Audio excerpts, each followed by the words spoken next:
마태복음 13장 44절부터 52절까지의 말씀을 교독했습니다. 오늘도 이제 천국에 대해서 지금 계속해서 비유로 지금 말씀을 하고 있죠. 그 전 시간까지 우리가 이제 43절, 36절에서 43절 말씀은 그 앞에 있는 이제 가라지의 비유인 겁니다. 가라지의 비유. 이 가라지의 비유도 귀 있는 자만 듣는 거예요.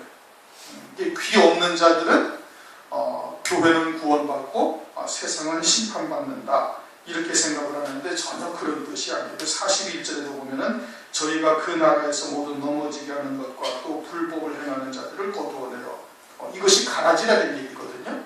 저희 나라에서 저희가 그 나라에서라는 것은 교회 안에서 이와 같이 잘못된 사람의 계명 또는 혼잡한 말씀으로 미혹하는 역사가 있고 그들은 가라지와 같고 그들은 이와 같이 풀무불에 던져놓을 것을 말씀을 하고 있는 겁니다. 주님이 재림을 하실 때 되면은 교회는 구원받고 세상은 심판받는다고 흔히들 그렇게 알고 있는데 그것은 전혀 성경적이지 않아요. 교회가 심판을 받는 겁니다.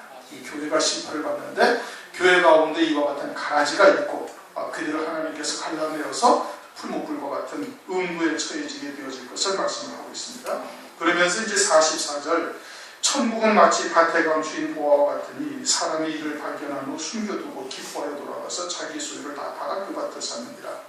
이제 천국에 대해서 또 비유를 설명으로 이제 하시는 거예요. 천국은 우리 눈에 보이지 않습니다. 그렇죠? 하나님의 나라예요. 이 세상에 존재하고 있는 것으로서는 정확한 설명이 안 돼요. 이게 천국을 그대로 우리한테 보여주고 설명을 해주면 알 수가 있어요, 없어요? 알 수가 없어요. 그래가지고 이제 비유로 설명을 하는 거예요. 그러니까 비유는 요 문자적인 의미 속에 하나님의 그 뜻이 담겨져 있다 이 뜻인 겁니다. 그러니까 그것을 찾아내야 되는 거예요. 이 세상에 있는 것으로 설명을 해주는데 그러한 문자적인 의미가 아니라 그 안에 담긴 하나님의 뜻이 있는 것이죠. 그렇죠? 그것은 성경 전체가 지난번에도 말씀드린 것처럼 성경 전체가 비유예요. 성경 전체가 다 어디에 있는 것을 보여주시고 말씀하는 거예요? 세상에 있는 것을 보여주고 말씀하는 거예요. 아브라함을 택하사 이스라엘 백성들 유대민족을 택하시고 그들에게 율법과 계명을 주시고 하나님의 선민으로서 살아가고 있는 그 모습들을 우리에게 보여주시는데 그것을 통해서 어디를 나타내시는 거예요? 저 보이지 않는 하나님의 나라를 말씀을 하고 있는 거예요. 그러니까 문자적인 의미 또는 표면적인 의미 이것만을 고집한다면 그건 하나님의 나라가 무엇인지를 모르는 겁니다. 그러니까 정결한 짐승은 되사김질을 한다. 레위기서 11장에 말씀을 하고 있지. 그 되사김질이라는 게 뭐예요? 소가 되사김질하죠. 그렇죠? 되사김질하는 것은 일단 먹었던 양식을 다시 끄집어내가지고 다시 또 곰씹는 거예요. 그게 되사김질이라는 거예요. 그렇게 해서 속에 담겨져 있는 그 양분들을 다시 다 걸러내서 먹는 것이 그게 되사김질이라는 거예요. 그러면 하나님의 말씀을 그렇게 볼 수 있어야 되는 것이 그게 하나님 앞에 합당한 제물이다 이 뜻인 겁니다. 이스라엘에게 정결한 짐승을 양식으로 주셨는데 그것은 일반적인 양식을 말하는 것이 아니라 하나님 앞에 합당한 양식이 되는 자들이 누구냐 이것을 우리에게 설명을 해주고 있는 것이죠. 그러니까 하나님의 말씀을 통해서 그 안에 담겨져 있는 아버지의 뜻이 뭐냐 하나님 나라에서 지금 뭘 말하고 있는가 이거를 아는 것이 중요한 거예요. 그것을 이제 비유로 설명하는데 그 천국이라는 것이 밭에 감추인 보화와 같다. 그래가지고 어떤 사람이 그것을 발견하고서는 다 덮어서 숨겨두고 그리고는 자기의 전 재산을 다 소유를 다 갖다가 팔아가지고 그 밭을 그냥 감추인 보화가 있는 그 밭을 샀다 이 뜻인 겁니다. 그게 천국이라는 거예요. 그 천국은 저 장소천국을 말하는 것이 아니에요. 지금 하나님이 계신 장소천국을 말하는 것이 아니라 하나님의 택한 백성들 가운데 이루어지는 하나님의 나라가 과연 어떠하냐 이거를 말하고 있는 거예요. 그렇게 감추인 보화가 무엇인지를 알아야 되고 그 감추인 보화를 가진 자, 찾은 자가 되어져야 그래야 천국이 그 신령 속에 이루어진 것이고 그 천국이 이루어지지 아니한 자는 하나님의 나라에 가지를 못하는 거예요. 낙원에 들어가지를 못하는 거예요. 아버지 하나님의 나라에 영원한 기업을 누릴 것이 하나도 없다 이겁니다. 하나님의 자유이긴 하지만 하나님의 나라에서 누릴 수 있는 기업이 아무것도 없는 거예요. 그러니까 이 담겨진 이 보화가 뭐냐, 밭에 감추인 보화가 무엇인지를 알아야 되는 것이죠.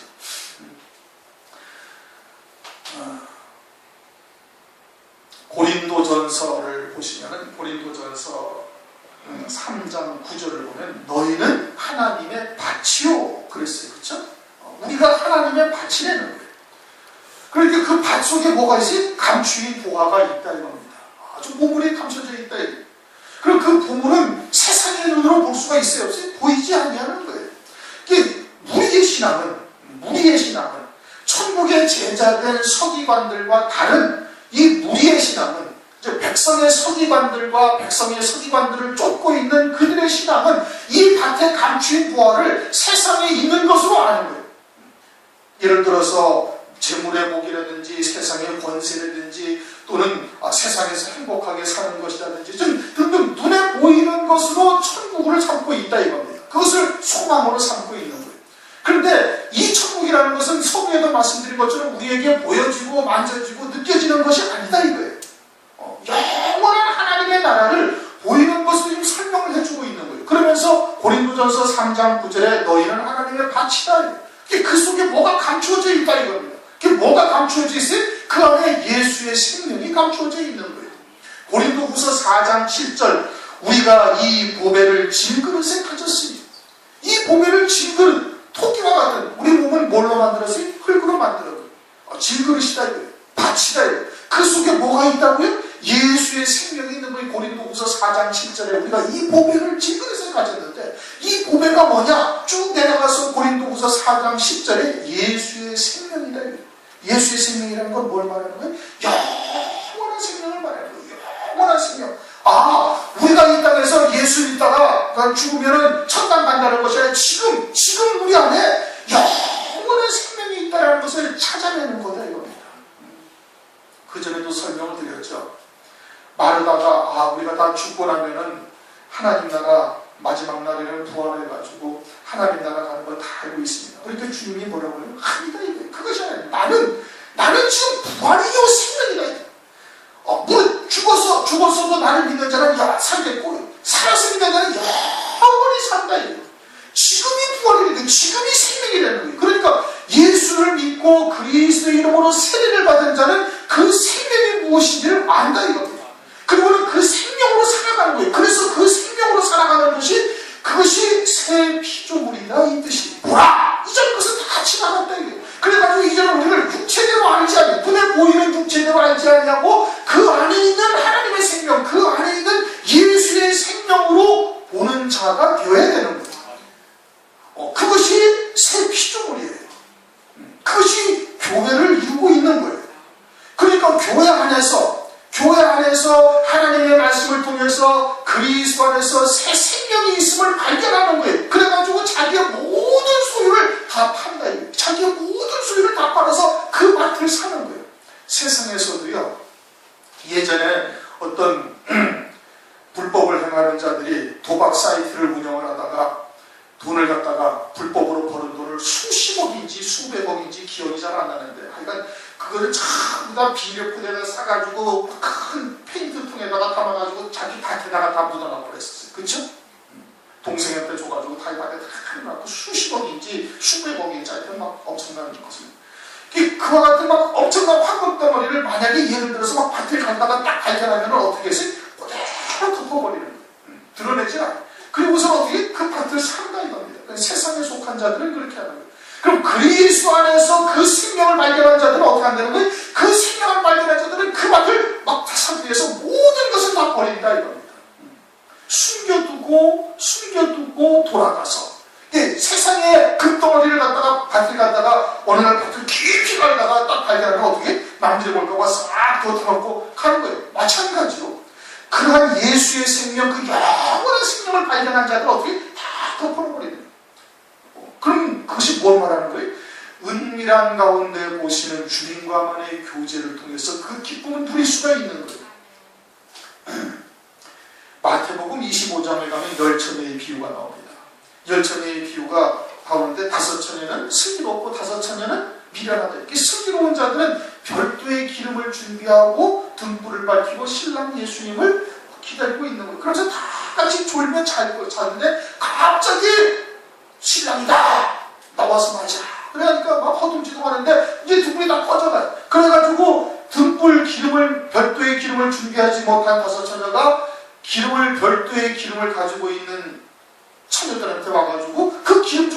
달라 그러니까 이 신부의 신앙이 있는 사람들이 어떻게 이 기름은 줄 수 있는 기름이 아닌 거예요. 그러니까 가서 장사하는 자들에게 살아요. 왜요? 그 기름은 하나님과 나만의 아주 깊은 그 은밀한 가운데 계시는 주님과 나만의 영적인 교제로서 이루어지는 그와 같은 기쁨을 말하는 거예요. 하늘의 예비된 영광을 바라보며 그 첫째 벌의 영광 어린 양이 안에 그리스도의 신부 새 예루살렘 성 황금성으로 되어 있는 그 어마어마한 영광을 그것을 기쁨을 누리고 있으니까 그것은 주님과 나만의 은밀한 기쁨이지 너와 내가 동시에 똑같은 것을 가운데다 놓고 너와 나의 집이니까 같이 기쁨을 누리자 이게 될 수가 없다 이겁니다. 그렇게 숨겨두는 거예요. 어떤 기쁨을? 그 생명으로 이루시는 하나님의 놀라운 영광을 숨겨두게 되는 주님과 나만의 혼자는 은밀한 기쁨이 되어지고 있음을 말씀합니다. 옆에 사람은 그것을 알 수가 없어요. 알지를 못하는. 그리고서 어떻게 한다? 자기의 소유를 다 팔아가지고 그 밭을 산다는 거예요. 로마서 7장을 가면은 사도 바울이 이것을 행하는 자는 내가 아니라 내 속에 거하는 죄다 이거예요. 그렇게 말씀을 하고 있죠. 안 찾아가도 되죠. 그러니까 자기는 하나님의 법을 쫓아 주님을 위하여 헌신하며 주님의 말씀대로 믿음으로 살고자 원하는데 그런데 원죄에 있는 몸을 입고 있는 우리인지라 우리를 끊임없이 죄 가운데로 사로잡아 오는 자기의 모습을 바라보는 거예요. 그런데 이 죄를 행하는 것은 내가 아니다. 그럼 나는 누구라는 거예요? 나는 하나님의 법을 섬기고 하나님이 하나님과 그냥 믿음으로 선한 삶을 살기를 원하는 내가 또 있고 그리고 우리 육체는 어때요? 육체는 원죄 있는 몸이라 끊임없이 죄 가운데로 우리를 계속 끌고 가고 있는 내가 또 다른 내가 또 있는 거예요. 두 자아가 존재하는 거예요. 하나님의 선하신 법을 쫓는 그 자아는 뭐예요? 그게 생명이래요. 그게 예수의 생명이에요. 하나님의 법을 사모하고 하늘의 소망을 가지고 그리고 하나님께서 보여주신 그 영광을 향해서 부단히 달려가는 그와 같은 자아가 내 안에 있고 또 다른 하나는 끊임없이 죄 가운데로 우리를 사로잡아가는 그와 같은 자아가 또 다른 것이 있는데 이 죄 가운데로 끌고 가는 이것은 내가 아니다. 예수와 함께 이미 십자가에 못 박아 죽은 나의 옛사람이다. 육체적인 자아, 인격, 그걸 알았습니다. 그리고 또 다른 자아가 있는데 그런데 로마서를 한번 보십시오. 로마서 8장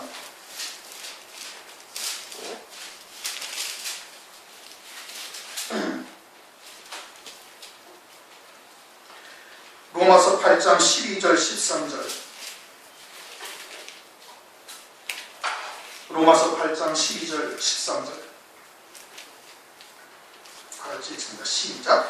그러므로 형제들아 우리가 빚진 자로 돼 육신에게 져서 육신대로 살 것이 아니라 너희가 육신대로 살면 반드시 죽을 것이로되 영으로서 몸의 행실을 죽이면 살리니. 아멘.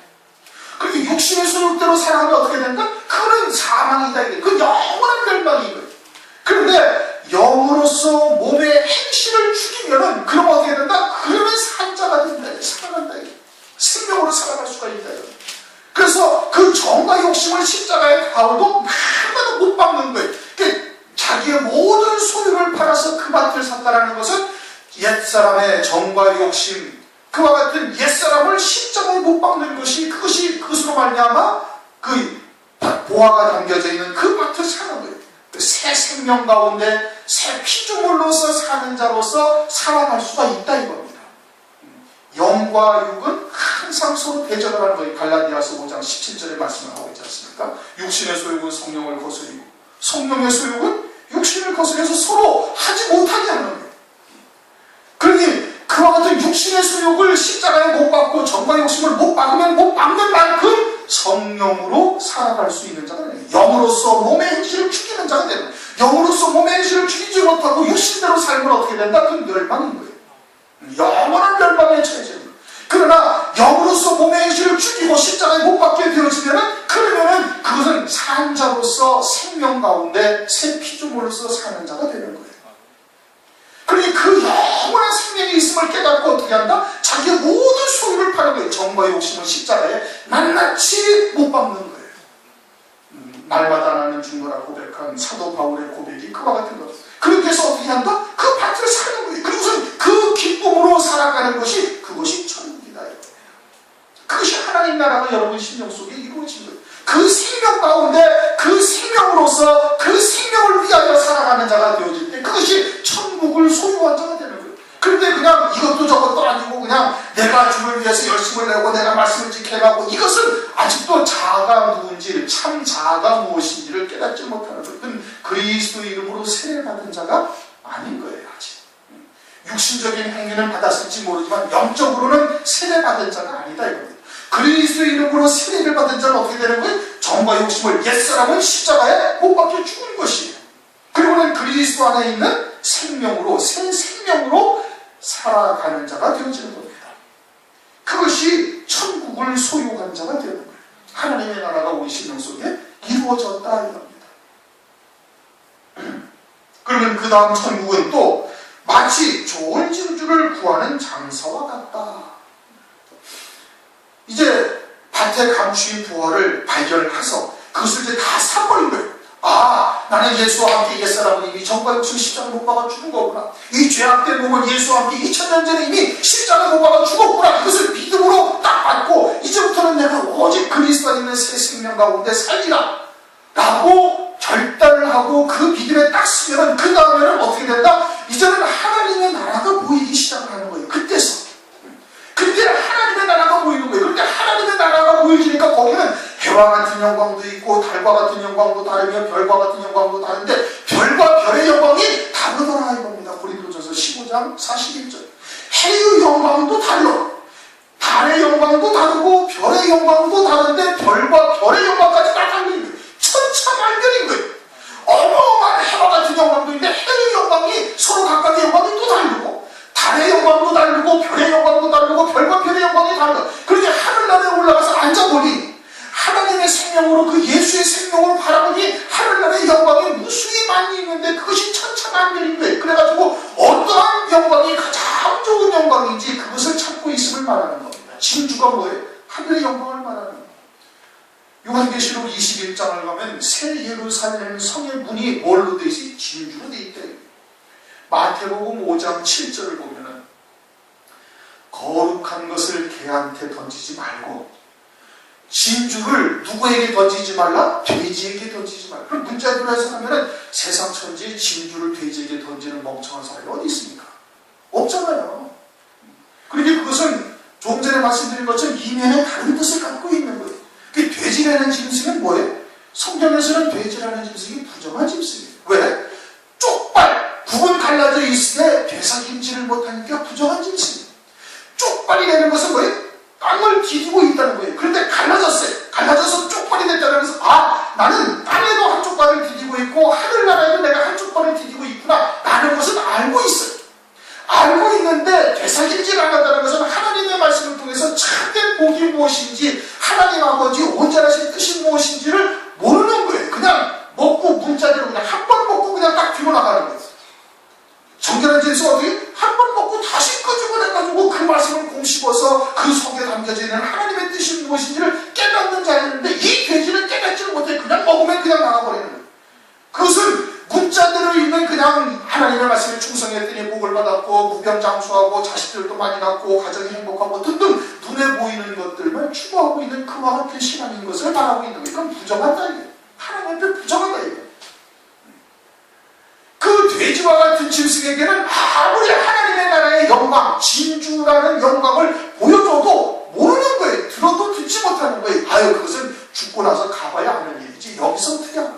여기서는 예수 믿고 잘 믿고 구제하고 선행을 잘하고 열심히 말씀을 지키고 충성하고 헌신하고 그리고 하나님 앞에 많은 것을 드려가지고 이 땅에서 복을 많이 받는 게 이게 우선은 다급하고 그것이 시급하고 그것이 목적이 되어져 있다 이겁니다. 그건 돼지와 같은 신앙. 하나님 나라를 믿는다니까요. 하나님 나라를 믿고 그리고 거기에 갈 것은 안 해. 마르다와 같은 신앙. 그러나 우리가 육신을 입고 이 땅에 살아가니 무슨 먹을 것 입을 것 마실 것이 급하지 않냐? 아니 당신은 돈 없으면 어떻게 헌금하시겠어? 돈 벌어야지.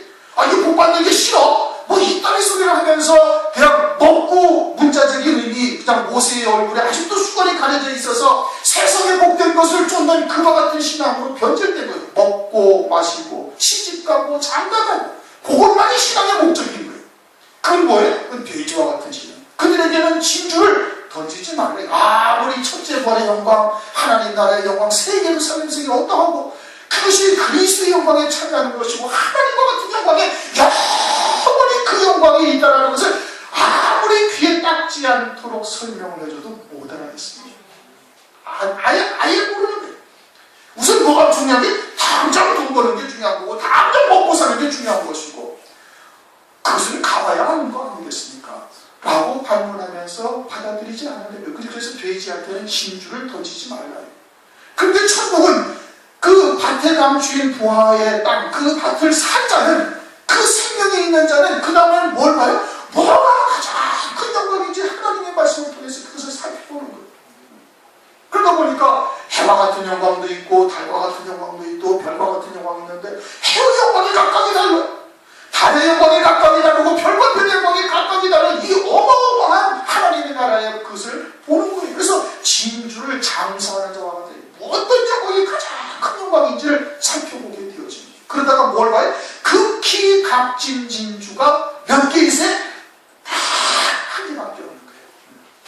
최고의 진주는 다 하나밖에 없는데 그것을 딱 발견한 거예요. 야, 하나님 나라가 해와 같은 영광도 있고 해와 같은 영광이 다르고 별과 같은 영광, 달과 같은 영광이 다르고 별과 같은 영광이 다 다른데 그 중에 가장 큰 영광, 가장 밝은 영광이 무엇인지를 딱 발견하고는 자기의 모든 수요를 다 팔아서 그것을 샀다 이 겁니다. 가장 큰 영광이 뭐예요? 어린 양이 안에 그리스도의 신부. 그것을 요한계시록 20장에서는 첫째 부활이고 나머지 죽은 자들은 2000년이 차기까지 아무도 살지도 못하더라. 그리고는 그 첫째 부활한 자들만 재림하실 주님과 함께 가장 먼저 신령한 몸을 입고 주님과 함께 왕으로서 만왕의 왕이신 주님과 함께 왕으로서 1000년 동안 이 세상을 다스리는 역사가 있다 이겁니다. 그것을 장자들의 총회다 이겁니다. 그것을 히브리서 11장 35절에는 더 좋은 부활이다. 아니 부활은 다 같은 부활이 아니라 더 좋은 부활이 되는 거예요. 더 좋은 부활이 있을 뿐 아니라 히브리서 12장 23절에는 하나님 나라에는 장자들의 총회가 있고 그 다음에 교회가 있어요. 그게 가장 큰 복을 받는 자들이 장자들의 총회, 장자의 총회가 아니라 장자들의 총회가 따로 있는 거예요. 왜 장자들만 모이는 거예요? 그 총회는. 그리고는 교회가 따로 있어요. 그 장자들은 뭘 말하는 거예요? 첫째 부활의 영광을 입고 두 몫을 받은 자가 장자예요. 장자는 어떻게 달라요? 두 몫을 받는 거예요. 남들보다. 두 몫을 받는다는 거예요. 첫째 부활의 영광을 입고 그 신령한 몸으로 이 땅에서 천년왕국이 이루어진 이 땅에서 주님과 함께 1000년 동안 다스리며 열매 맺는 것이. 그리고 그 이전에 육신을 입고도 열매를 맺은 것이 있어요. 육신을 입고 열매를 맺어서 한 몫을 챙겼고 또 첫째 부활의 영광을 입고 주님과 함께 1000년 동안 왕으로서 다스리면서 또 한 몫을 받는 거예요. 그래가지고 두 몫을 받는 그 장자들만의 총회가 있는 거예요. 그것이 하늘나라의 최고의 영광이요 극히 값진 진주 하나를 딱 발견하게 되어지는 겁니다. 그러니까 밭에 감추인 부활을 발견하고 하나님의 나라에 대한 소망과 하나님의 나라에 대한 그 진주장사와 같은 그와 같은 것을 발견하고서는 그러니까 진주장사와 같은 신령이 되어진 자가 되어졌으면 하나님께서 반드시 그들에게는 이것을 보여주신다는 겁니다. 극히 값진 진주 하나를 딱 보여주시는 거예요. 첫째 부활의 영광이죠. 이제 마지막 때가 되어져서 주님 오실 때가 다 되지 않았습니까? 그 주님 오실 때가 다 되면 그 앞에 저 시칠년 환란이 있다. 그 적그리스도에게 하나님께서 권세를 허용하신 거예요. 왜 허용하셨어요? 택하신 자들로 하여금 순교할 수 있게 그들에게 주기는 권세, 절대적인 권세를 하나님께서 허용을 하신 거예요. 그래서 예수의 증거와 하나님의 말씀을 내가 목베이 받게 만들어버리시는 거예요. 그래서 그리스도처럼 그리스도가 주의 말씀을 인하여 죽임당하셨던 것처럼 똑같이 예수의 증거와 하나님의 말씀을 인하여 목베이 받게 하셔가지고 그리스도의 신부로 그들을 갖다가 딱 세우시는 겁니다. 아무나 신부가 되는 것이 아니에요. 5살짜리 여자아이를 결혼을 시킬 수가 있습니까? 결혼도 시키죠. 잘해야지. 시집을 갈 만한, 결혼을 할 만한 성장이 되어져야 결혼을 할 수가 있는 거예요. 그러니까 아무나 다 교회만 다니면 예수의 신부다, 그리스도의 신부다, 어린 양이 아니다. 그것은 말도 되지 않는 아주 상식적으로도 이해가 되지 않는 이야기인 겁니다. 그리스도의 신부는 그리스도와 같은 믿음의 자리에까지 이르러야 되는 거예요. 그것을 위해서 적그리스도에게 그리스도의 권세를 주어서 한때, 두때, 반때를 통해 성도의 권세가 다 깨어지게 하시는 겁니다. 그래서 예수의 말씀을 인하여, 하나님의 말씀을 인하여 목배임받게 만들어서 그리스도의 신부로서 합당한 자로 그들을 갖다가 세우시는 역사를 위해 적 그리스도의 환난을 주신 거예요. 그러니까 환난이 복이에요? 아니에요? 복이지. 환난을 맞이하게 되어진다면 이거보다 더 큰 복이 없다 이겁니다. 그것을 통해서 그리스도의 신부로 세우시는 하나님의 역사를 깨우쳐 주시는 것입니다. 그것이 극히 값진 진주가 딱 한 개밖에 없는 거예요. 그것을 만나자, 그와 같은 것을 만나자 또 자기의 소유를 다 팔아 그 진주를 샀다. 그렇게 말씀하십니다. 그러면은 아까 전에 자기의 모든 소유를 다 파는 것은 뭐예요? 육신의 정과 욕심을 십자가에 못 박는 것이에요. 그 다음에는 이제는 완전히 새로운 피조물로서 지금 살아가고 있어요. 새 생명 가운데 밭에 값주인 구하여 이제는 좋은 진주를 구하는 장사와 같은 신명이 되어져서 이제는 그리스도 안에 새 피조물로 살아가고 있는데 자기의 모든 소유는 뭐예요? 그것은 내게 주신 모든 달란트를 오직 그 첫째 번의 영광을 위해서 다 쓰는 거예요. 삶의 모든 초점을 거기에다 맞추는 거예요. 신앙의 모든 목적을, 표대를 그 자리에다가 딱 맞추어서 바울이 고백한 것처럼 그 표대를 향해 이제까지 돌아온 지나온 것은 돌아보지 않냐고, 그 표대를 향해 내가 지금까지 돌아온 것 잡은 것을 여기지 않냐고 달려간다. 그 부르신 부름의 삶을 위하여 나는 쫓아가노라. 자기의 모든 소유를, 자기의 모든 달란트를, 내게 주신 모든 달란트를 오직 그 표대를 향해서 다 팔았다. 다 그것을 다 주고 다 샀다는 얘기입니다. 그것이 이 마지막 때 우리에게 주신 하나님의 큰 복인 겁니다.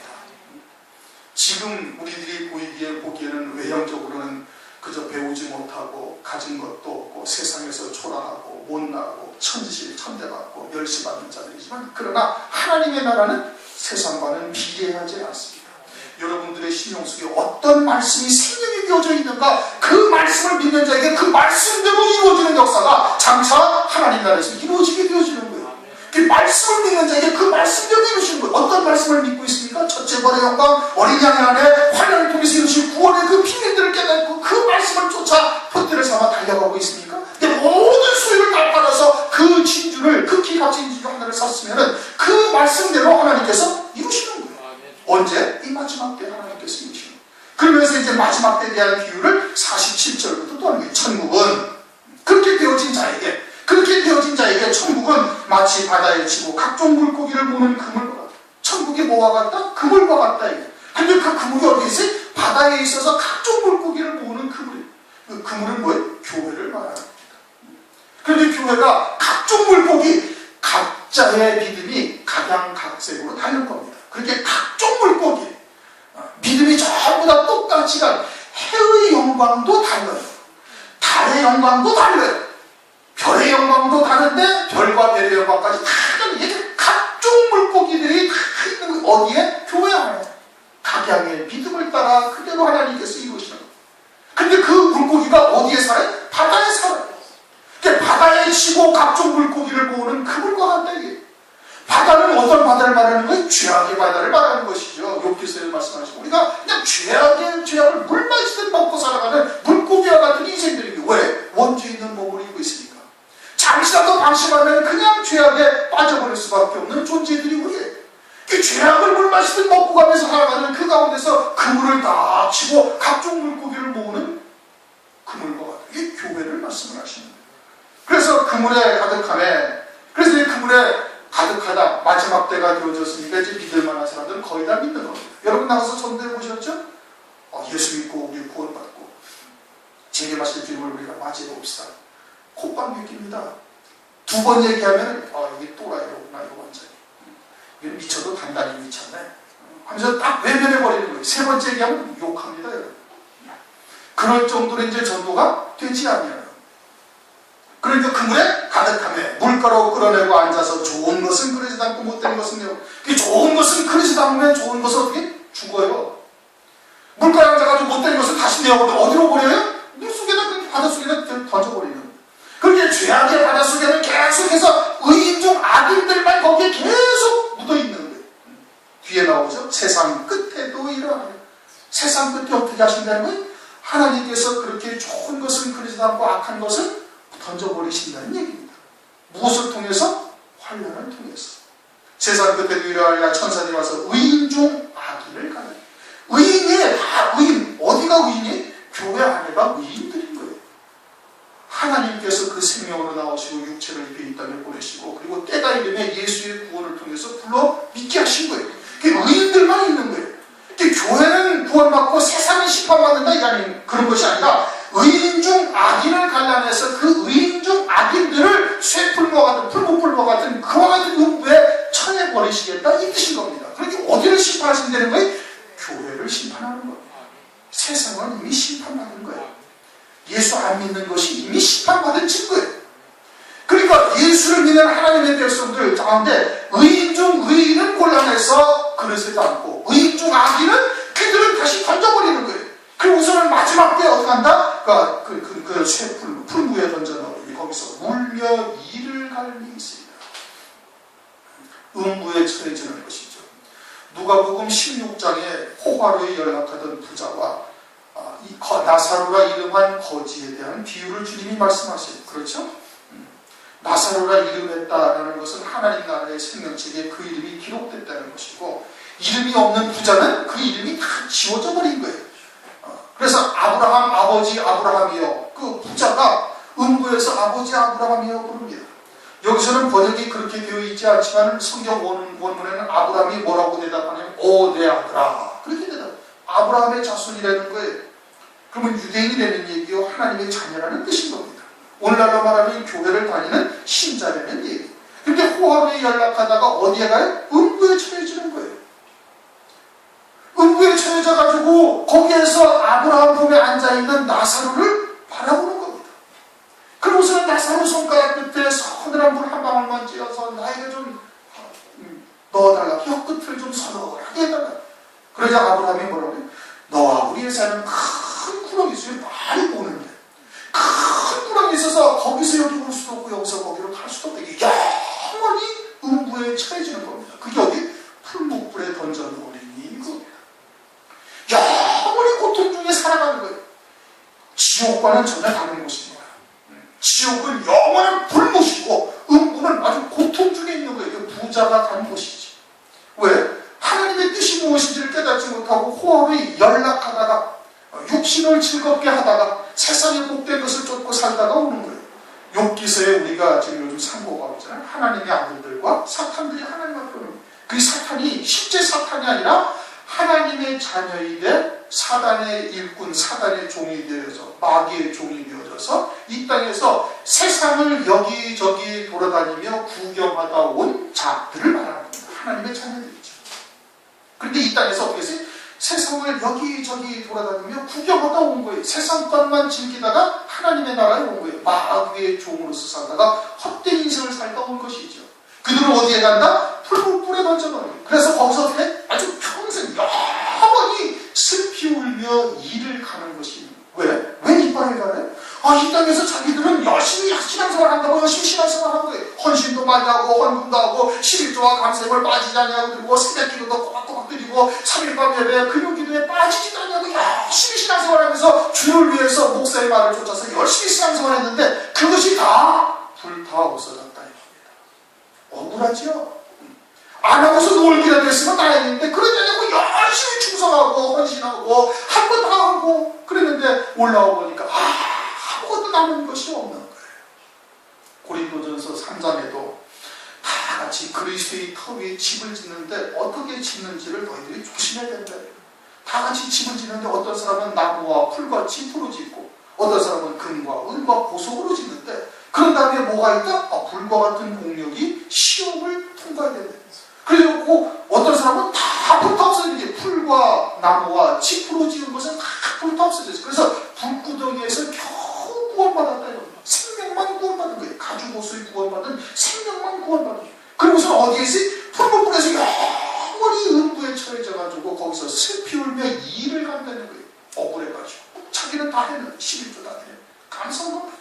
주일 한 주일 하나도 빠지지 않냐고 성가대로 봉사하고 구역장으로 봉사하고 3일밤 새벽기도 철저히 드리면서 부르짖어 기도하고 교회를 위해서 열심히 하시는데 올라와서 보니까 아무것도 없는 거예요. 육을 위해서 산 겁니다. 육신으로 산 거죠. 죄악된 육신의 소욕을 쫓아 하나님의 말씀을 빙자하여 살았는데 그것은 전혀 하나님 나라의 열매가 되지 않냐입니다. 그래서 거기서 울며 이를 갈미 있으리라. 51절 이 모든 것을 깨달았느냐 하시니 대답하되 그러하오이다. 무리들은 깨달아요? 못 깨달아요? 못 깨닫는 거예요. 천국의 제자된 서기관들, 주님의 제자들은 알아요? 몰라요? 아는 거예요. 주님이 지금 뭘 말씀하고 있는지를 깨달을 수가 있다 이겁니다. 그래서 뒤에 뭘 말씀해? 천국의 제자된 서기관이 있다. 그냥 서기관 하면 될 터인데 서기관이라고 하지 아니하시고 천국의 제자된 서기관이 있고, 마태복음 2장 3절에는 누가 있어요? 대제사장과 백성의 서기관들이, 백성의 서기관. 서기관이라는 것은 하나님의 말씀만 보고 하나님의 말씀만 연구하는 사람들이에요. 그러니까 하나님의 말씀에 대해서는 박사예요. 오늘날로 말하면 주의 종 목사들을 말하는 겁니다. 근데 그 목사들이 천국의 제자된 서기관이 있고 백성의 서기관들이 있어요. 백성의 서기관들은 마태복음 2장에 헤롯 왕이 동방에서 박사 세 사람이 왔어요. 우리가 유대인의 왕으로 나신 이의 별을 보고 여기까지 왔다. 그래서 예루살렘에 왔어요. 그래가지고 그 예루살렘의 헤롯 왕이 예루살렘에 온 동방의 박사를 이루고 대제사장과 서기관들을 다 불러 모으는데 대제사장과 백성의 서기관들이 왔어요. 유대인으로 왕으로 나신다는 얘기가 성경에 어디에 나신다고 해요? 유대 땅 베들레헴이온이다. 그러냐? 그러고서는 이 대제사장과 백성의 서기관들은 베들레헴으로 가요? 안 가요? 안 갑니다. 왜? 믿지 않는 거예요. 하나님의 말씀을 믿지 않는 거예요. 주님의 초림을 믿지 아니하는 거예요. 가서 확인해보면 알 터인데, 가서 확인해보면 이 사람이 여자의 후손인지 다윗의 가문인지 확인해보면 알 수 있을 거 아니겠습니까? 안 가! 왜? 관심이 없으니까. 마지막 때 주의 재림의 때가 다 됐다고 전부 다들 입술마다 다 얘기를 합니다. 세상 사람도 말세라고 다 얘기를 하잖아요. 신촌에 동성애자들이 동남아시아에서 다 와가지고 수천 명이 와가지고 홀딱 벗고 퍼레이드를 벌이고 난리를 쳤죠. 소돔과 고모라가 따로 있지 않은 겁니다. 지금 이 시대가 소돔과 고모라의 때를 살고 있는 거예요. 그렇게 다 안 되니까 세상 사람도 참 말세다 하고 다 얘기해요. 교회는 더 잘 알아요. 주님이 오실 때가 다 됐다는 거 다들 알아요. 그러면 재림하신 주님을 맞이할 준비를 해야죠. 10,000년을 보니까 5,000년을 맞이하고 5,000년을 못 맞이하는구나. 그럼 기름 준비하는 게 뭐냐? 마태복음 24장을 보니까 환난 후에 주님이 오신다네? 그럼 공중재림하신다는 환난 전에 오신다는 하나님의 말씀이 어디 있는가 하고 성경을 다 뒤져봐야지. 아무리 뒤져봐도 보이지 않냐는 거예요. 그런 말씀이 없거든요. 그러면 주의 재림을 맞이할 신부를 신부신앙을 위해서 기도하고 하나님을 부르짖을 때가 되었잖아요. 그때 관심을 갖습니까? 안 갖습니다. 주의 재림 얻기 위해서 얘기를 합니까 지금? 말 안 해요. 백성의 서기관 마태복음 2장 3절에 있는 백성의 서기관도 주의 초림을 알고 동방의 박사들이 아주 온 예루살렘이 다 소동하냐. 다 알아요. 세례 요한이 나실 때로 온 유대가 세례 요한이 선지자라는 거 다 알고 있는 거예요. 그래서 세례 요한이 이 하나님의 어린 양 보라 세상 죄를 죽어갈 하나님의 어린 양이로다 말하는데도 믿어야 안 믿어요? 안 믿어요. 나셨을 때 동방 박사들이 와가지고 소란을 피우는데도 안 믿어요. 누가? 백성의 서기관. 세례 요한이 등장해가지고 온 유대인들이 세례 요한은 하나님의 선지자라는 것을 다 아는데도 세례 요한이 증거하는데도 안 믿어요. 누가? 유대인들이. 백성의 서기관들. 그리고는 오늘날 주의 재림의 때가 임박했다는 건 온 세상도 알고 교회는 다 알아요. 그런데 재림하실 주님을 맞이할 준비를 해야 안 해? 안 하는 거예요. 왜? 재림을 안 믿는 겁니다. 안 믿는 거예요. 그럼 먹고 마시고 시가고 장가가고 있으면서 홍수가 나서 저희 다 멸할 때까지 깨닫지 못하더라 하시는 하나님의 말씀이 그대로 앞으로 이루어진다 이겁니다. 천국의 제자되는 서기관은 어떻다는 거예요? 그걸 아는 거예요. 때를 아는 거예요. 무화과 나무의 비유가 이스라엘을 말하는 것을 말씀하시고 이 세대가 지나가기 전에 주께서 재림하실 것이다. 문 앞에 이르렀다. 아주 여름처럼 무성하게 되었다. 그러니까 이제 주의 재림이 임박하거나. 그럼 이 세대는 이게 뭐냐? 그 성경을 다 뒤져보니까 창세기 14장에서 15장에서는 한 세대가 100년이구나. 그런데 뒤로 넘어오면은 한 세대가 몇 년이지? 70년, 80년. 시편 90편에 가니까 사람의 수완이 70이요 강건하면 80이다. 에레미야서를 가니까 70년이에요. 그러니까 7, 80년이면 주님이 재림하신다는 얘기. 언제로부터? 이스라엘이 독립을 한 때로부터.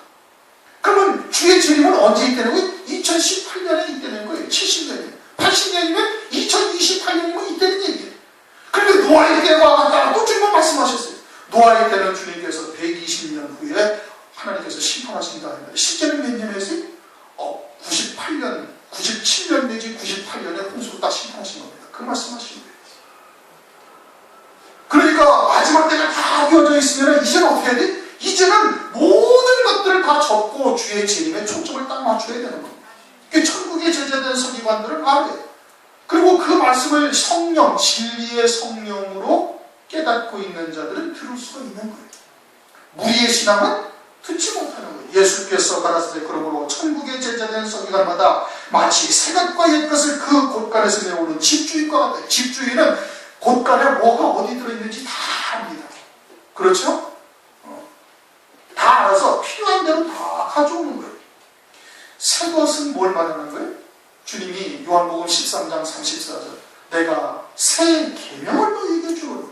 그러니까 새 계명이라는 것은 신약 성경을 의미하는 거예요. 주님 이후에 우리에게 주신 하나님의 말씀인 것이고 옛 것은 구약의 말씀을 말합니다. 구약과 신약의 말씀이 어디가 짝이 맞춰지고 무엇을 위해서 있는지를 다 안다 이거예요. 누가? 천국의 제자들 서기관. 근데 백성의 서기관들은 그걸 모르는 거예요. 그러니까 주의 재림의 때가 임박하고 말씀이 말이고 표적이 나타났는데 징조가 이미 다 보여졌는데 그런데도 백성의 서기관들은 안 믿는 거예요. 동방의 예루살렘 박사들 와가지고 소동을 벌였는데도 알아요. 유대 땅 베들레헴이나 헤롯 대왕님. 그런데 가야지 그러면은 지금 동방의 박사들이 와가지고 소동을 벌리고 난리를 치고 있는데 그런데 안 가는 거예요. 왜 안 간다고요? 안 믿으니까. 주의 재림의 때가 딱 되어져가지고 온갖 징조가 다 보여지고 무화과나무의 비유도 성취가 되었고 소돔과 고모라가 달리 있는 것이 아니라 지금이 그와 같은 때이라는 것을 보고 있으면 정말 말세고 주님의 재림하실 때가 다 됐다는 것을 깨달으면 주의 재림을 맞이할 준비를 하고 그에 따른 하나님의 말씀 때에 따른 양식이 뭔지를 살펴봐야 되는데 안 보는 겁니다. 왜요? 안 믿으니까. 안 믿는 거예요. 그런데 천국의 제자된 서기관은 그것을 깨닫게 하시라. 누가? 하나님께서 하시는 거예요. 무엇으로? 성령으로. 요한복음 3장 34절 하나님의 보내신 이는 하나님의 말씀을 하나님의 성령을 한없이 부어주시라. 하나님의 영을 받은 자들은 성령께서 깨닫게 하시는 거예요. 이 말씀이 뭐냐? 여기 천국의 제자된 서기관이 뭡니까? 하면서 막 기도하고 부르짖하는 것이 아니라 그냥 알려주시는 거예요. 하나님께서 성령을. 그래서 주의 재림의 때를 이제 천국이 이와 같이 바다의 물고기를 치고 각종 물고기를 모으는 그런 것 같아서 하나님께서 좋은 것은 그리스지 않고 못된 것은 버려가지고 그것들은 장차 환난 날에 심판에 딱 처해지게 하신다는 겁니다. 거짓 것을 믿게 하신다는 거예요. 데살로니가 후서에 말씀하고 있죠. 하나님께서 진리의 사랑을 외면하는 자들에게 유혹을 역사하게 하신다는 겁니다. 그리고 거짓 것을 믿게 하셔서 장차 심판날에 심판받게 하려 하신다. 그렇게 말씀하고 있습니다. 오늘날 마지막 때가 다 되었다. 다 얘기합니다. 교회만 얘기하는 것이 아니라 밖에도 다 알아요. 그러면 과연 말세에 성경이 아직 이루어지지 아니한 딱 한 가지는 주님의 재림인 겁니다. 그리고는 이제는 그 모든 여건들이 다 이루어졌어요. 짐승표 다 되어 있습니다. 그리고는 그것을 다 이룰 수 있는 준비를 다 끝내가고 있어요. 미국이 더 잘 알아요. 거기서 오바마 케어 해가지고 이제 그것도 이제 시기 문제지만 때가 되면은 반드시 할 수 있도록 이미 준비는 다 끝난 거예요. 우리나라에 다 끝나 있습니다. 유럽도 다 되고. 그러니 그와 같은 것이 딱 요 땅 하면은 정말 딱 시작할 그와 같은 준비가 다 끝나 있는 상태인데도 전혀 태평에 교회 전혀 그런 거 신경 아무도 쓰는 데 없습니다. 백성의 서기관들과 다를 바가 하나도 없는. 그러나 제자의 신앙은 그 말씀을 듣고 깨닫는 거예요. 모든 것을 깨달았느냐? 대답하되 그러하오이다. 그리고는 천국의 제자된 서기관마다 마치 새 것과 옛 것을 그 곳간에서 내온다. 하나님의 말씀에 짝을 맞추어서 무엇이 온전한 하나님의 뜻인지 그 이면에 담긴 하나님의 뜻을 끄집어내는 거예요. 곳간에서 옛 것과 새 것을 집주인처럼 가지고 나와서 그래가지고 택한 백성들에게 하나님의 말씀을 증거해서 살릴 자를 살리시게 하시는 겁니다. 이 마지막 때에 진리로 간다는 것이 절대 쉬운 거 아닙니다. 그리고 하나님의 역사가 끊임없이 우리에게 막 나타나는 것도 아니에요. 그러니까 믿음으로 살아야 된다고 말씀하십니다. 성경에 옛적 너희 선조들이 갔던 길을 봐라. 너희도 길에 서서, 에레미야서 6장 16절, 너희도 길에 서서, 어떤 길에? 생명의 길에 서가지고 무엇이 온전한 길인지, 무엇이 멸망의 길인지 옛적의 선조들이 갔던 길을 봐라 이겁니다. 그러면 평강을 얻는다 이겁니다. 유대 말기에 하나님께서 이사야 선지자로부터 시작해가지고 많은 선지자들이 너희들 멸망한다, 너희들 멸망한다. 이러다가 하나님도 큰 진노의 심판을 받는다고 수도 없이 이야기를 하는데 아무도 안 그렇습니다. 유대 백성들이 안 돼요. 그래가지고 결국은 어떻게? 바벨론에 멸망당합니다. 성전까지 다 그냥 부셔지고 성전에 있는 금은 기명들 다 빼앗기고 멸망당하는 거예요. 누가? 하나님의 백성입니다. 그리고서는 모든 거의 대부분의 거짓 선지자들이, 백성의 서기관들이 우리에게는 재앙이 없다. 이거 감히 아브라함의 자손이요 하나님의 백성, 하나님의 성전이 어떻게 망가질 수가 있겠느냐. 어떻게 저 이방의 더러운 개만도 못한 사람들한테 하나님의 성전이 짓밟힐 수가 있을 수가 있느냐. 있을 수가 없는 일이다. 이걸 하나님이 망신당하는 것이 참 있을 수가 없다. 그렇게 얘기하다가 전부 다 멸망당했어요. 다 죽임당하고 포로로 끌려가고 하나님의 성전은 다 뜯겨지고 금은 보석이 다 뜯겨져 나가고 아주 처참하게 망해버린 거예요. 그런데 오늘날 교회가 전부 다 평강을 바랍니다. 재앙 안 바란다. 교회는 다 환란전에 다 들려 올라가고 세상이 심판받는다. 당시의 유대와 전혀 다르지 않습니다. 유대 말기의 유대 사회의 서기관들과 주의 종들과 오늘날 교회들의 모습이 하나도 다르지 않습니다. 그러면 그들을 바라보면서 오늘날 우리들을 돌아보고 무엇이 참된 생명의 길인지 그 길에 서 있으면 평강을 얻으리라 이 뜻인 겁니다. 그와 같은 길을 여러분들이 발견하시고 평강을 누리시면서 주의 재림을 그리스도의 신부로 맞이할 수 있기를 주님의 이름으로 축원합니다. 우리 통성을 좀